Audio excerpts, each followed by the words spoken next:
ഇതൊരു അഭിമാന നിമിഷമാണ്. സർക്കാർ അധികാരത്തിൽ എത്തിയിട്ട് ഒരു മാസം തികയുന്നത് 18-ാം തീയതിയാണ്. അതിനു മുൻപ് ജനങ്ങൾക്ക് നൽകിയ ഒരു പ്രധാനപ്പെട്ട വാഗ്ദാനം പാലിക്കാൻ കഴിഞ്ഞതിൻ്റെ ചാരിതാർത്ഥ്യത്തിലാണ് ഞാനിവിടെ നിൽക്കുന്നത്. ഇന്ദിരാ ഗ്യാരണ്ടിയുടെ ഭാഗമായി പ്രഖ്യാപിച്ച സ്ത്രീകൾക്ക് ട്രാൻസ്പോർട്ട് ബസ്സിലെ സൗജന്യ യാത്രയുടെ 1-ാം ഘട്ടമാണെന്ന് ഇവിടെ ഉദ്ഘാടനം ചെയ്യപ്പെടുന്നത്. ഇവിടെ സി ജോൺ KSRTCയുടെ ചരിത്രത്തെക്കുറിച്ചെല്ലാം പറഞ്ഞു. ഇന്നിവിടെ ഈ ഉദ്ഘാടനം നടക്കുന്ന ഈ വേദി കൂടി ഒരുപാട് ചരിത്ര പ്രാധാന്യമുള്ള ഒരു സ്ഥലമാണ്. 110 വർഷം മുമ്പാണ് ഇവിടെ നിന്ന് ശ്രീ ചിത്തിര തിരുനാൾ മഹാരാജാവ് ആദ്യത്തെ ഒരു പബ്ലിക് ട്രാൻസ്പോർട്ട് വാഹനത്തിന് ഫ്ലാഗ് ഓഫ് ചെയ്തത്. 1965-ലാണ് KSRTC ജനകീയ മന്ത്രിസഭയുടെ ഭാഗമായി Kerala state road transport corporation bus service ആരംഭിച്ചത്. അതിൻ്റെ ഒരു പ്രത്യേക ഘട്ടത്തിൽ എത്തി നിൽക്കുമ്പോഴാണ് സ്ത്രീകൾക്ക് സൗജന്യ യാത്ര എന്ന പ്രിയദർശിനി പദ്ധതി ഈ സർക്കാർ നടപ്പാക്കുന്നത്. ഞാൻ ഇതിനെ കാണുന്നത് സ്ത്രീകൾക്ക് നൽകുന്ന ഒരു ഔദാര്യമായിട്ടല്ല. ഞാൻ കരുതുന്നത് ഈ പദ്ധതിക്ക് സാമൂഹ്യവും സാമ്പത്തികവുമായ പ്രതിഫലനങ്ങൾ നമ്മുടെ സമൂഹത്തിൽ ഉണ്ടാകുമെന്നാണ്. Socio economic impact. സാമൂഹ്യമായ പ്രതിഫലനം എന്ന് പറയുന്നത് സ്ത്രീകൾക്ക് അഭിമാനത്തോടുകൂടി സർക്കാരിൻ്റെ ഒരു വണ്ടിയിൽ യാത്ര ചെയ്യാൻ കഴിയുക. അത് സൗജന്യമല്ല.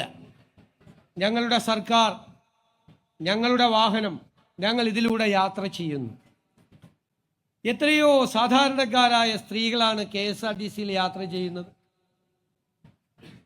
വലിയ അലൂമിനിയം പാത്രവുമായി മത്സ്യ വിപണനത്തിന് പോകുന്ന മത്സ്യത്തൊഴിലാളി സ്ത്രീകൾ നഗരങ്ങളുടെ അപ്പുറത്ത് നിന്ന് ഈ നഗരത്തിലേക്ക് ഹോം മെയ്ഡായി ഫ്ലാറ്റുകളിലും വില്ലകളിലും 3-4 ഫ്ലാറ്റുകളിൽ പോയി ജോലി ചെയ്യുന്ന പാവപ്പെട്ട സ്ത്രീകൾ, കഠിനാധ്വാനം ചെയ്ത് രാവിലെ എത്തി സന്ധ്യ എങ്ങുമ്പോൾ തിരിച്ച് വീട്ടിലേക്ക് മടങ്ങുന്ന പാവപ്പെട്ട സ്ത്രീകൾ, വിദ്യാർത്ഥിനികൾ, ജീവനക്കാർ, പല തട്ടിലുള്ള സ്ത്രീകൾ, സാധാരണക്കാരായ സ്ത്രീകൾ, ആശുപത്രികളിലേക്ക് വരുന്നവർ, ബാങ്കുകളിൽ പോകാൻ വരുന്നവർ, സർക്കാർ ഓഫീസിൽ പോകാൻ വരുന്നവർ, എത്രയോ പേരാണ്. തൊഴിലെടുത്ത് ജീവിക്കുന്ന എത്രയോ പാവം സ്ത്രീകളാണ്. പലരും എന്നോട് പറഞ്ഞു, കണക്ക് കൂട്ടി പറഞ്ഞു, സാർ ഇത്രയും രൂപ ഞങ്ങൾക്ക് മാറ്റിവെക്കാൻ കഴിയും. ആ മാറ്റിവെക്കാൻ കഴിയുന്ന രൂപ എന്ത് ചെയ്യണമെന്ന് പോലും അവർ തീരുമാനിച്ചിട്ടുണ്ട്. നേരത്തെ നമ്മൾ അധികാരത്തിൽ വരുന്നതിന് മുമ്പ് അവർ തീരുമാനിച്ചിട്ടുണ്ട്.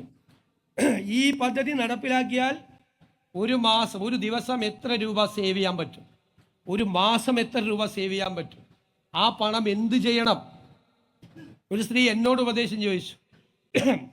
അപ്പം എനിക്ക് ധനകാര്യം കിട്ടുമെന്നൊന്നും എനിക്കറിയില്ലല്ലോ, അന്ന് മന്ത്രിയാവുമെന്നും മുഖ്യമന്ത്രിയാവുമെന്നൊന്നും അറിയില്ല. ഞാൻ പറഞ്ഞു KSFEയിൽ ചിട്ടി കൂടിയാൽ മതിയെന്നും. ഇപ്പം എനിക്ക് തോന്നി നല്ല ഉപദേശമായിരുന്നു. ഇപ്പോൾ KSFE എൻ്റെ വകുപ്പിൻ്റെ ഭാഗമാണ്. ഞാൻ പറഞ്ഞു അപ്പോൾ ഒരു സേവിങ്സ് അവർക്ക് എന്തെങ്കിലും കാര്യത്തിന്, ഒരു വീട് വയ്ക്കാൻ അല്ലെങ്കിൽ ഒരു മകളുടെ വിവാഹത്തിന് ഈ തുക മാറ്റിവെക്കാം. പിന്നെ ചെലവഴിക്കപ്പെടുമല്ലോ ഈ തുക. ഇപ്പോൾ സർക്കാർ 800 കോടിയോളം രൂപയാണ് മുടക്കുന്നത്. 800 കോടിയാണ് ഒരു വർഷം സർക്കാർ ഈ പദ്ധതിക്ക് വേണ്ടി മുടക്കുന്നത്. 800 കോടി രൂപ KSRTCക്ക് കൊടുക്കുകയാണ്. അല്ലാതെ KSRTCയെ സാമ്പത്തിക പ്രതിസന്ധിയിലാക്കി നിങ്ങൾ കൊടുത്തോ എന്നല്ല പറയുന്നത്. പക്ഷേ എനിക്ക് ഗതാഗത മന്ത്രിയെക്കുറിച്ച് ഒരു ആത്മവിശ്വാസമുണ്ട്, അവരുടെ ടീമിനെ കുറിച്ച്. കുറച്ച് നാൾ കഴിയുമ്പോൾ ഈ പൈസ ഒന്നും വേണ്ട എന്ന് ഗവൺമെന്റിനോട് പറയും, ധനകാര്യ വകുപ്പിനോട്. അവരുടെ ആ ടീം അത് നന്നായി ചെയ്യുമെന്നാണ് എൻ്റെ വിശ്വാസം. KSRTCയുടെ വരുമാനം അവർ വർദ്ധിപ്പിക്കും, ഒരു സംശയം വേണ്ട. ഈ പണം നമ്മുടെ കേരളത്തിൽ തന്നെ ചെലവഴിക്കപ്പെടും. ഈ പണം പല കാര്യങ്ങൾക്കായി ചെലവഴിക്കപ്പെടും. പല രീതിയിൽ ടാക്സായും അല്ലാതെയുമായി മണി സർക്കുലേഷൻ്റെ ഭാഗമായി ഇത് തിരിച്ചു വരുന്നൊരു ആക്ടിവിറ്റിയാണ്. ഈ പണം ചെലവഴിക്കപ്പെടും. ആ പണം ചെലവഴിക്കപ്പെടുമ്പോൾ അതിൻ്റെ ഗുണം പൊതുസമൂഹത്തിനും ജനങ്ങൾക്കും ഉണ്ടാവും, ഒരു സംശയമില്ല. പിന്നെ ഉത്കണ്ഠ, ഉത്കണ്ഠ എന്താ? ഒന്ന്, പ്രൈവറ്റ് ട്രാൻസ്പോർട്ട് നടത്തുന്ന ആളുകൾക്ക് ഒരു ഉത്കണ്ഠയുണ്ട്, സ്വാഭാവികമാണ്. ഞാൻ അവരോട് പറയുന്നു, നിങ്ങൾ ഇനി മുതൽ പ്രൈവറ്റ് ട്രാൻസ്പോർട്ടുകാരല്ല, നിങ്ങളും പബ്ലിക് ട്രാൻസ്പോർട്ടിൻ്റെ ഭാഗമാണ്. കാരണം ട്രാൻസ്പോർട്ട് ബസ്സില്ലാത്ത സ്ഥലങ്ങളിൽ ഈ പാവപ്പെട്ടവരെ കൊണ്ടുപോകുന്നത് സ്വകാര്യ ബസ്സുകളാണ്. പണ്ടൊക്കെ വലിയ മുതലാളിമാരാണ് എന്ന് നമ്മൾ പറയും, ബസ് മുതലാളി. ഇപ്പം ഇല്ല. ഇപ്പം ബസ് മുതലാളിയായിട്ട് വീട്ടിലിരുന്ന ബസ് വേറെ വഴിക്ക് പോകും. ഒന്നുകിൽ കണ്ടക്ടറായിട്ട്, അല്ലെങ്കിൽ ചെക്കറായിട്ട്, അല്ലെങ്കിൽ ക്ലീനറായിട്ട് വണ്ടി കയറണം മുതലാളി കൂടി. ആ ഒരു കാലമാണ്. ട്രാൻസ്പോർട്ട് ബിസിനസ് നല്ല ക്രൈസിസിലാണ്. ഈ ഗവൺമെൻറ് അതിനെക്കുറിച്ച് നന്നായി പഠിച്ചിട്ടുണ്ട്. അവർക്ക് കയറി വരാൻ വേണ്ടിയിട്ടുള്ള അന്തരീക്ഷം കൂടി ഈ സർക്കാർ ഉണ്ടാക്കുമെന്ന് ഞാൻ അവർക്ക് വാക്ക് നൽകുന്നു. കേരളത്തിലെ പബ്ലിക് ട്രാൻസ്പോർട്ടേഷൻ സംവിധാനം മികച്ചതാക്കണം എന്നതാണ് ഈ സർക്കാരിൻ്റെ സ്വപ്നം. പ്രത്യേകിച്ച് അർബൻ പ്ലാനിങ്ങിൻ്റെ ഭാഗമായി നഗരങ്ങളിൽ, ഇപ്പം കൊച്ചിയിലെക്കാരനാണ് ഞാൻ. കൊച്ചിയിലെ ഹൈക്കോടതിയിൽ ഒരു 2000 വക്കീലന്മാർ വരുന്നുണ്ട്. 2000 കാറുമായിട്ടാണ് ഇവർ വരുന്നത്. അതിൻ്റെ ആവശ്യമില്ല. പബ്ലിക് ട്രാൻസ്പോർട്ടേഷൻ മികച്ചതാണെങ്കിൽ വക്കീലിന് വീടിൻ്റെ പുറത്തേക്ക് ഇറങ്ങി നിന്നാൽ, ഡോക്ടർക്ക്, എഞ്ചിനീയർക്ക്, ജീവനക്കാർക്ക് വീടിൻ്റെ പുറത്തേക്ക് ഇറങ്ങി നിന്നാൽ ഏത് ഡെസ്റ്റിനേഷനിലും പോകുന്ന ഒരു പൊതു ഗതാഗത സംവിധാനം ഉണ്ടെങ്കിൽ അവർ ഈ വണ്ടി എടുക്കില്ല.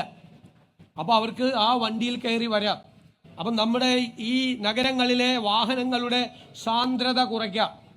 അതിനു വേണ്ടിയിട്ടുള്ളൊരു അർബൻ പ്ലാനിങ്ങും പബ്ലിക് ട്രാൻസ്പോർട്ടേഷൻ സിസ്റ്റത്തെക്കുറിച്ചും ഈ ഗവൺമെൻറ് ഗൗരവതരമായി ആലോചിക്കുന്നുണ്ട്. അത് സ്വകാര്യ മേഖല കൂടി അതിൻ്റെ പങ്കാളികളാവും. ആ സ്വകാര്യ മേഖലയ്ക്ക് എന്തെങ്കിലും ഒരു നഷ്ടം ഈ ഒരു പദ്ധതി കൊണ്ട് ഉണ്ടായിട്ടുണ്ടെങ്കിൽ അതുകൂടി നികത്താനുള്ള നടപടി ഗവൺമെൻറ് സ്വീകരിക്കുമെന്ന് ഞാൻ ഉറപ്പ് നൽകുന്നു. ഒരു സെക്ടറും തളരാൻ പാടില്ല. ഒരു സെക്ടറും തളരുന്ന സെക്ടറിനെ താങ്ങി നിർത്തുകയാണ് ഗവൺമെൻറ്റിൻ്റെ ജോലി. മൂന്നാമതൊരു കാര്യം അതെനിക്ക് ഇഷ്ടപ്പെട്ടു. നമ്മുടെ മെൻസ് അസോസിയേഷൻ അവർ ഭയങ്കരമായ പ്രതിഷേധമാണ്. സ്ത്രീകൾക്ക് മാത്രം സൗജന്യം കൊടുക്കാൻ പോകുന്നു എന്നുള്ള ഒരു പ്രതിഷേധമാണ്. അപ്പോൾ അവർ വേറെ ബസ്സിലൊക്കെ യാത്ര ചെയ്യുന്നുണ്ട്. അതൊരു രസകരമായ ഒരു കാര്യം കൂടിയായിട്ടാണ് ഞാൻ കാണുന്നത്. അതിനോടൊന്നും നമുക്കൊരു വിരോധമില്ല. പക്ഷെ എല്ലാ പ്രശ്നം എന്താ? പൊതുവായി എല്ലാ പുരുഷന്മാരെയും കുറിച്ചല്ല ഞാൻ പറഞ്ഞത്. ഞാൻ ഒരു പുരുഷ വിരോധിയൊന്നുമല്ല. ഈ ഇത്രയും പൈസ ബാക്കി വരുന്നു എന്ന് പറഞ്ഞ് ഇവർ യാത്ര ചെയ്യുമ്പോൾ ഇവരുടെ കയ്യിലാണെങ്കിൽ ആ പൈസ വീട്ടിലെത്തും. മറ്റേതാ സൗജന്യം കൊടുത്താൽ ഈ ബാക്കി വരുന്ന പകുതി കുറച്ച് പേര് കൊടുക്കും വീട്ടിൽ. ബാക്കി അവിടെ പോവും. ഞാൻ പറയില്ല, ഗവൺമെൻറ്റിന് കിട്ടും പൈസ, സർക്കാരിന് കുഴപ്പമൊന്നും ഉണ്ടാവില്ല, പോയില്ല. അപ്പോൾ ഇവർക്കൊന്ന് കൊടുക്കട്ടെ. മാത്രമല്ല ഞാൻ പറയുന്നു, ഈ പദ്ധതി ഈ സംസ്ഥാനത്തെ സർക്കാരിന് കേരളത്തിലെ സ്ത്രീകളോടുള്ള ആദരവായി നിങ്ങൾ കാണണം. ആദരവാണ്. സ്ത്രീകളെ ബഹുമാനിക്കാൻ ഒരു സമൂഹം പഠിക്കണമെന്നുള്ളൊരു സന്ദേശം കൂടിയാണ്. ആദരവോടുകൂടി, ബഹുമാനത്തോടു കൂടി നമ്മുടെ അമ്മമാരെ, സഹോദരിമാരെ അവരെ കാണണം. ആ ആദരവാണ് ഈ സംസ്ഥാന സർക്കാർ അധികാരത്തിൽ വന്നതിന് ശേഷം പ്രഖ്യാപിച്ച് നടപ്പാക്കുന്ന ആദ്യത്തെ പദ്ധതി കേരളത്തിലെ സ്ത്രീകളോടുള്ള നമ്മുടെ എല്ലാവരുടെയും, കേരളത്തിലെ ജനങ്ങളുടെ ആദരവായി കണക്കാക്കണം എന്ന് ഞാൻ ആഗ്രഹിക്കുന്നു. ഒരു സന്തോഷം കൂടിയുണ്ട്. ആദ്യം ഈ ബസ് യാത്ര ചെയ്യുമ്പോൾ ഇതിലെ ഡ്രൈവറും കണ്ടക്ടറും വനിതകളാണ്. മാത്രമല്ല ഗതാഗത വകുപ്പിൽ ഒരു വനിതയാണ് സെക്രട്ടറി. ചുമതലയേറ്റ ഒരു വനിതാ സെക്രട്ടറി ആദ്യം ഉത്തരവിടുന്നത് ഇതാണ്. ഈ പരിപാടി, ഈ പദ്ധതി കൂടിയാണ്. മൊത്തം അങ്ങ് സ്ത്രീകൾ ടേക്ക് ഓവർ ചെയ്തേക്കുക.